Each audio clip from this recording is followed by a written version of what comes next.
Shabbat Shalom, everybody, and you're welcome to the Shabbat of this morning. Just to continue from where I was explaining, the Parashat of this morning is called Parashat Eikev. And many people say because. No, it's not because, but the rabbinic understanding is the heel, the foot of the back of your foot. But as I was saying that in the understanding by the Ethiopian, say the Eikev meaning to heal, to listen. You know, in the Torah said, "Hear, O Yisrā, Shema Yisrael," right? Adonai Eloheinu, Adonai Echad. And when we translated, we say, "Hear, O Yisrā, the Lord thy God, the Lord is one," right? So I want the understanding here that Moshe Rabbeinu is telling us now is this: do you know that there are difference between to hear and to listen? Those are two different things. You might hear and you go here and go out from here. It comes from the right, it goes out from the left. Okay, I went to the synagogue this morning. I know everything that the rabbi said. Hallelujah! And as soon as I put my foot outside, I put on my old cloth again. Understand? When you are coming in, you take your old cloth, you hang it. Oh, okay. Hey, I'm holy. As soon as you step outside, you put your garbage again up and say, yeah. I begin to do my fraud. Why are you coming to the synagogue? Or why are you saying, okay, I want to serve God? If you know that you are going to continue in your evil way, if you don't want to improve and do better. So here, the Moshe Rabbeinu is telling us to hear, to listen. Listening is different from hearing, as I said. Listening, you pay attention. That is it. You are paying attention to what Moshe Rabbeinu, to what our rabbi, to what our sages are saying. And when this grab your attention, you try to do exactly what they say or the advice that it is giving. So here, as I said, right, that to listen, to hearken, and as sages always refer to the heel, as we know who is the heel grabber. Who can tell me who grabbed the heel of his brother? Yaakov, right? Yaakov is the heel grabber. He grabbed the heel of his brother when he was about to be born. Say, you are not going nowhere. I will be the number one. You know, so you can see that rivalry that has been between Esau and Yaakov from before they were born. From the womb, they've been having that rivalry between themselves. So here, I want to give us a more deep understanding of what the Holy One, blessed be He, and that is trying to teach us through this word, Eikev. Listen. Pay attention to what I am going to tell you now. Because if you don't pay attention, you are going to doom yourself. Me, as a rabbi, the Moshe Rabbeinu is telling us that me, as your father, as a rabbi, this is a farewell preaching. Farewell saying, I'm going, goodbye. But if I go, I know what I'm going to do. I know what exactly is going to happen to you. And I'm telling you ahead of time. So that when that thing happens, you don't say, oh, it's by surprise. No, there's no surprise here. You've been warned. The warning has been sent out. So you have to listen and pay attention to this. Because if you will go and worship other gods, you kill yourself. You destroy yourself. If you are going to get assimilated and say, oh, I want to become a graph. A graph like is a big title, in those days. I want to become, what do you call it? There's another, all this big rank, this Roman, all these Western people in those days when they are kings, right? They give their rank. He say, me too. I want to be like them. You cannot be like them. The Torah said, you are a solitary nation. The Torah said, Israel is solitary. And solitary is what? Is different. Is just on his own. You cannot mix with them. You are different from them. But it is very sad that most of us in this world, we want to do what? We want to mix. We want to be like other people. Mixing in the sense that we want to behave like the way they behave. We know that in the 21st century, this is what is reigning. Or let me also join them. Or this is the fashion. Let me also join them. Even though if you know from the heart of your heart that that is against the Torah of God. But you know what? Everybody is doing it. Let me do it too. No. It's not because everybody is doing it that you should do it too. You know, if everybody is going to destroy themselves, why do you want to follow them to destroy yourself too? So you reason and you think. So I subtitle the parasha of this morning, or the lesson of this morning, or the message of this morning as, "Hear Israel, what does Elohim, our God, blessed be He, ask from you?" What does the Holy One, blessed be He, ask from you? What is all these things that God is talking about in the Torah? What is He actually asking? What is He actually demanding from you, from me, from us? What is He demanding? So let's see what the prophet said about what God is demanding from us, or what Moshe Rabbeinu actually said that God is demanding from Israel. And now, Israel, what does Adonai, your God, ask from you? Except to revere Adonai, your God, to walk in all His ways, and to love Him, and to serve Adonai, your God, with all your heart and with all your life force, to keep the commandment of Adonai, your God, and His laws, which I command you today, for your good. It is for your good. So remember, the commandment of God is not to damn us. It's not to destroy us. It's not to alienate us from Him. It's actually for our good. It's to do us good. Well, why is the Lord telling us good? The law is good for you. For you. The law is good for me. Because when God is saying that we should love the Lord our God with all our heart, with all our life force, with all our being. What is He saying? I was saying yesterday in Erev Shabbat, what is love? Right? Love is boo, boo, boo, boo. I love her. I love her. No, for God's sake. Love is not a feeling. Love is not a feeling. Oh, I feel love. I feel this. I see the girl shaking her body, and the boy put her chest, his chest up. Oh, I love her, Love is not a feeling. Love is an action. You have to do it. It's not a feeling that I feel this in my heart. Hey, no. Right? Love is an action that you have to perform. Then you can actually say, I feel love. Because love is what? It's giving, not receiving. You give. Remember, He said, you shall do the way the Lord thy God does. God is what? God is love. And God always gives. From His throne, right? From the throne of His grace, the energy force flows. It flows to all His creation all over the multiverse. Not the universe. Both spiritual world and the physical world. It flows. He's not retrieving. He said, okay, you know what? This one I don't like. I'm going to take away. I'm not going to allow my energy, my life force to go to him or her, or to go to that being. No, it flows. It flows. Right? So the same thing the Holy One, blessed be He, is asking us to do. Right? That we should always give. Abraham performed his love for God. His reverence said, okay, God said, as I was saying this morning or yesterday, rather, pack your load and leave. He didn't say, oh, I love God. God, let us think it over again. I cannot leave my homeland now. I love you though, I love you, but let me remain with my family. No. The fact is, no, it's an action. You perform action and you leave. Right? So, what I will say another example, that even though the prophet, they stood firm when they are about to be hanged, to be killed, to be slaughtered by their own people, they still stand firm for the law of the Torah. Want to kill me? You kill me.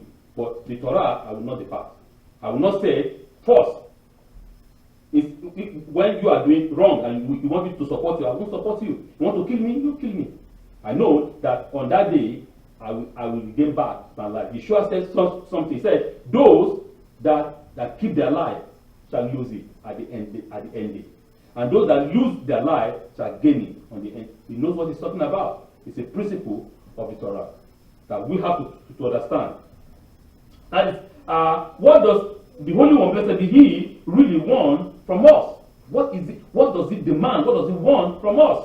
It is to become great. It is to become great minds and solve the mystery of the universe, or to attain the unattainable? It's a question. Does God want from us to become the greatest mind in the world, or to attain the most unattainable? No, that is not what is demanding from you, from me, from us. That's not what is demanding. What is it actually demanding from us? Well, actually, the Holy One, blessed be He, Himself tells us directly what He requires from us, what He's demanding from us. He actually tells us that. And He said, these are the things that I demand or I require from you. Number one, to revere Him. And what is the meaning of the word to revere? That is, to have a deep respect for the Lord our God. I was explaining to my people yesterday during the Erev Shabbat that in my culture, in my tradition, back home, it's not here that you stand up and you extend your hand, you want to shake your father. In my custom, they will give you a death slap. You and your father are not equal. You don't stand up and extend who are you? In my culture, we prostrate to our father. In the morning, you wake up, good morning, Dad. You don't say good morning, Dad, and put your mouth like a basket. No. Good morning, Dad, you prostrate. And the women, good morning, Dad, they kneel. It's a respect. And if you respect those that you see, how much more God that you don't see? Right? If you say, oh, I respect my father, but you don't do that, but you see him, how much more are you going to respect God that you don't see? Of course, no. Because, I understand what is called civilization. They call it civilization. For me, I call it devilization. Because there's no civil there. Because they remove all the goody and they're giving you bad thing in the name of branding it in the name of civilization, right? They cover it with nice, but inside it's rotten. As there is a saying in English that not everything that is shine is gold, right? The outside is gold, the outside look good, but inside is warm, right? They tell you, I don't do that again. They want to condemn our own culture, our own tradition, that it is outdated. But what are they giving you in replacement? It's nonsense. Garbage. They are giving you in replacement that we are now smart and wise, and so therefore a boy who's just 6 years old and can tell the mama, I want to be a woman, and that is the civilization, and the mama cannot say no. That is the civilization that we are, right? And because everybody is doing it, I have to do it too. I cannot say no, because if I say no, they'll come and take my child from me. Right? So we can see how they are turning everything upside down. To deep respect for the Lord your God. To admire Him.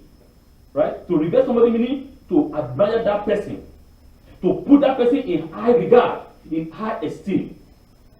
That is what it means to revere. To walk in His way. To walk in the way of the Torah. In the Torah, I told us, right? What is the Torah? Torah meaning what? Guidance. To walk in this guidance. He's guiding us as the shepherd guides his sheep, right? He's guiding us on that way. To love Him, as I said. To love is to perform all the commandments which the Lord our God has commanded. That is to love Him. We perform all the mitzvot one by one, right? All the 613 that we were talking about yesterday, right? We have 613 mitzvot, right? We perform them. Then Margarita was saying, but there is some of them that we cannot perform now. I say yes.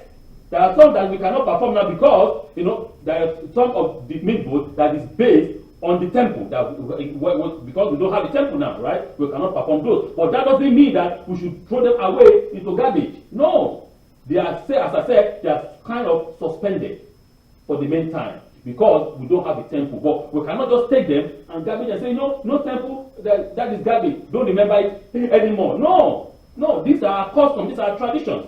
This is what God has commanded us. We have to keep it.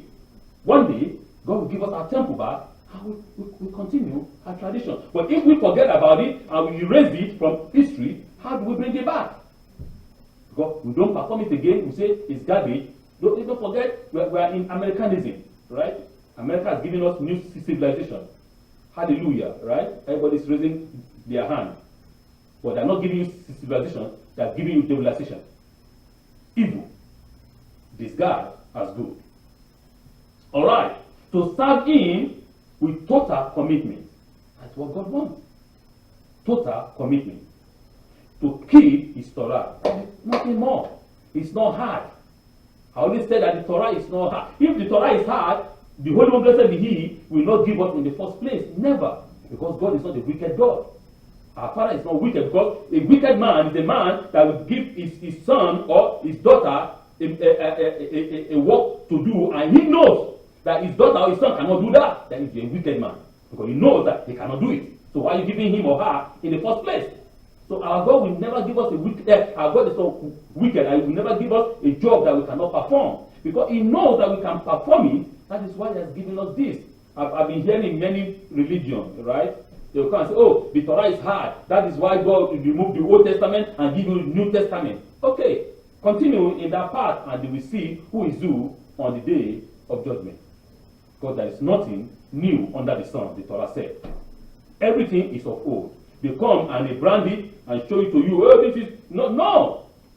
You cannot destroy your foundation and say you want to build a house. Your house will not stand, because the Torah is the foundation of all. I keep on saying, if you need a religion, don't come here. You are wasting your time. There is no religion at Yisrā. No. There are millions of religions somewhere else. Don't come. Go and seek a religion anywhere else. Right? Here is faith. The faith of our fathers. We stand by the faith of our fathers. And by the merit of our fathers, we survive. Right? We ask God. God, through the merit of Abraham, Isaac, and Jacob. Right? And God bless us. It's the merit of our Father that is keeping us. And Moshe Rabbeinu stood upon that in this Parashat. He said, for the land that God has sworn to your forefather. He never go away from His word, from His agreement. He's always standing firm by His agreement. It is us that is drafting away from our God. God never drafts away from nobody. He's always standing firm. Come close. He's drawing us close unto Himself. Come, my children. I love you. Come. Don't go away. What did I do against you? What did I do wrong? Let us sit down and discuss and talk. He says so in the book of the prophet. Oh man, oh Israel, come, let us discuss. Did I help you? Did I do anything wrong? Like a son to the father, like the daughter to the mama. Let's sit down and talk. The prophet Yeshayahu, the prophet Isaiah states that in order to attain the Holy One's protection and blessing, an Israelite needs to be one who can be regarded as number one, he who walks righteously and speak uprightly, for us to be able to have the protection and the blessing of our God. We must do this. Number one, we must walk righteously and speak uprightly. He who rejects the unjust gain of extortion, who shakes his hand from holding of a bribe. You know extortion? You see them. I was talking this morning, we were driving this morning, right, with my wife, and we saw, when we were coming, and we saw the policemen. They parked their car in the corner, right, and they were looking for people that are speeding. I look at them and say, oh my God, is that their job? And they are criminals, stealing everywhere in the city. They don't do that. They only wait and give you tickets. Is that what they're called to do? Then I keep on thinking in my head. I said, Mama, do you know that this government is just a scam? This is a scam. We said police force is to keep law, is to make sure that the society is good, no criminal, everything is fine. Your house, your property, everything is protected. But this man is saying here and is giving tickets. And he said, don't you know that there is a law within them that they have to give some amount of tickets every month? That if you don't do your quota, you will be in trouble. So my God. See, instead of we elect them to protect us, but no, they are extorting from us. Only money. That is an extortion. That is not right. And the Torah is saying this is not good. And you don't keep bribe. You put bribe. Okay, no, my master, put it in your pocket. Nobody see, right? That is not right. He said, he who shunned his ear from hearing blood, that means he who closes his ear when the people speak evil. No, he closes his eye, he doesn't want to see blood, doesn't want to see destruction of life and property. But it is very sad now that in our world, for you to have a rating, the rating, it's called a rating on TV. for your TV channel to be number one, you must show blood, people dying, people suffering, war, people glue their eyes like this. You know, that yeah, everyone wants. Why that? You see, better thing, good thing, nobody want to watch. You want to only watch, you know, destruction of things. That is not good. And he continued. He said, and a person that needs protection and blessing from the Lord, he shall dwell on high stronghold of rock at his high tower. His bread shall be given, his water shall be steadfast. In the book of YHWH, in the book of Isaiah, chapter 33, verse 15 and 16. Thus, YHWH has reduced the principle of the Torah to just 6 axioms. Axiom meaning dictum, and also meaning the accepted truth. YHWH, the prophet, reduced the whole Torah into only 6 things. So simple. And these are: number 1, walk in the ways of righteousness. Number 2, speak uprightly. I mean, speaking the truth. Don't be afraid. Number 3, reject unjust gain, that is extortion. Do not extort people. Number 4, reject bribery. Number 5, not to participate in the planning of evil. And number 6, not to participate in the carrying out of evil or perversely wash of evil. You see, this is just do righteousness and justice. Simple. Right? That is it. Because if we say, okay, I am a judge, right? And Shelton is my friend. Because me and Shelton play golf together in the golf course, Shelton's son is a criminal and they brought him before my court. Right? And oh, what's the name of your father?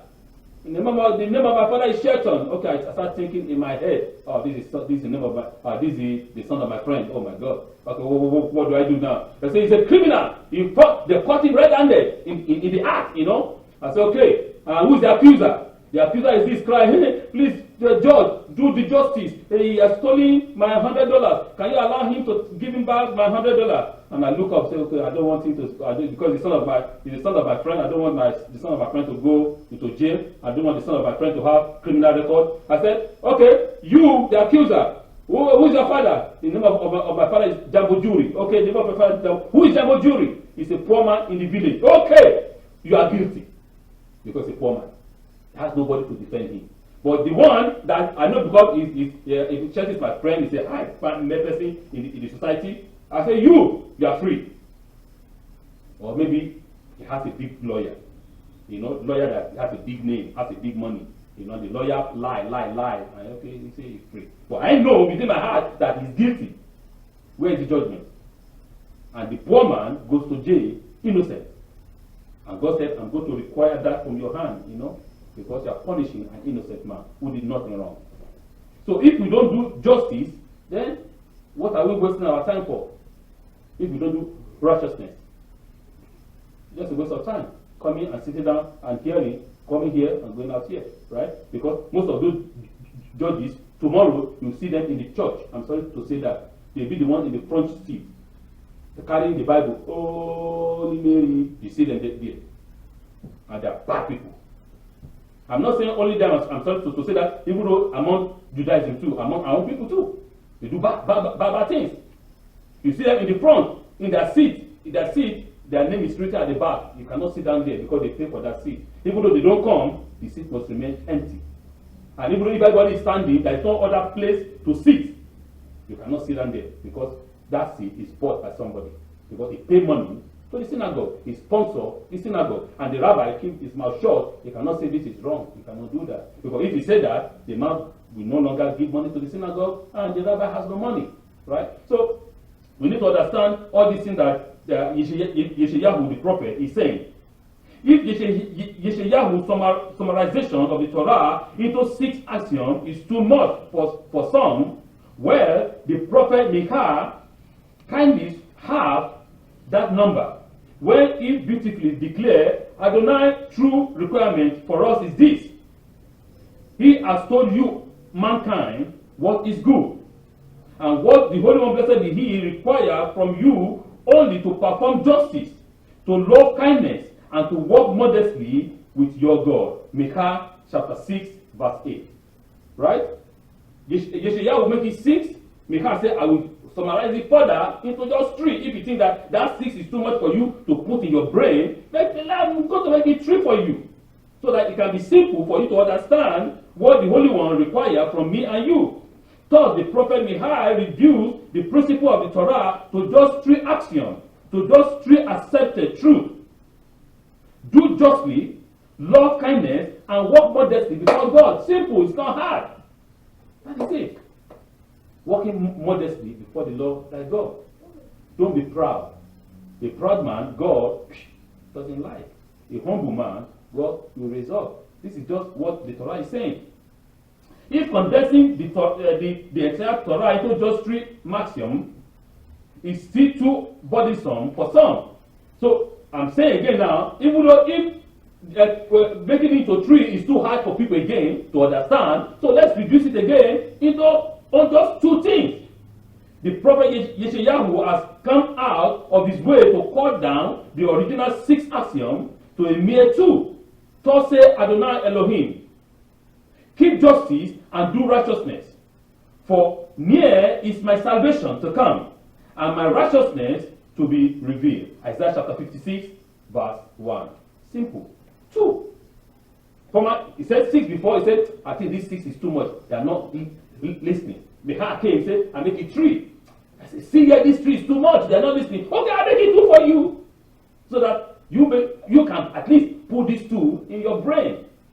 Do righteousness and keep justice. Simple. And the same thing Yeshua HaMashiach came and tell us the same thing. He said, the whole essence of the Torah is this. The same 2.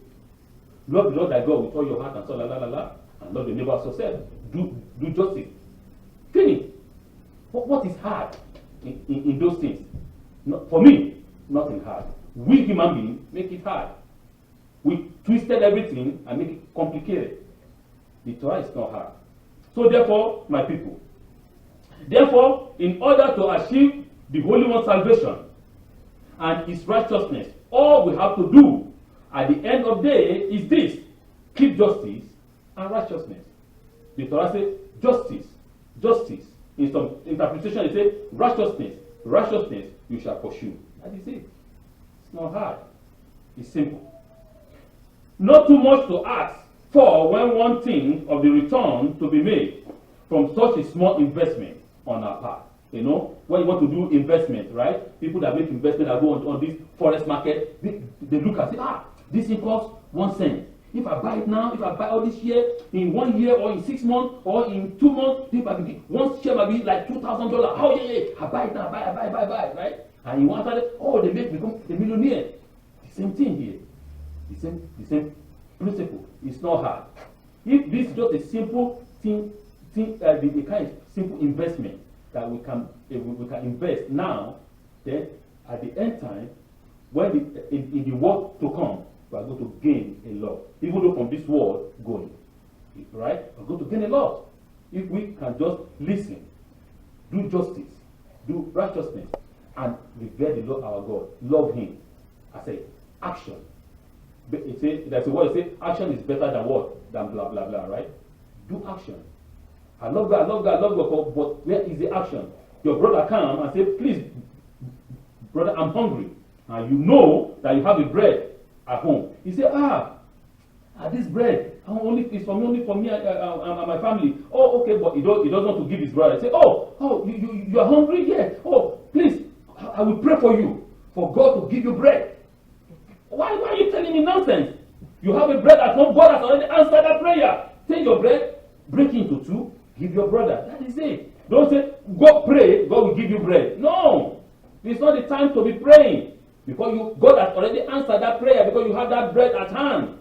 You know, that's what we do, deceive ourselves in the name of religion. Action is what God is talking about.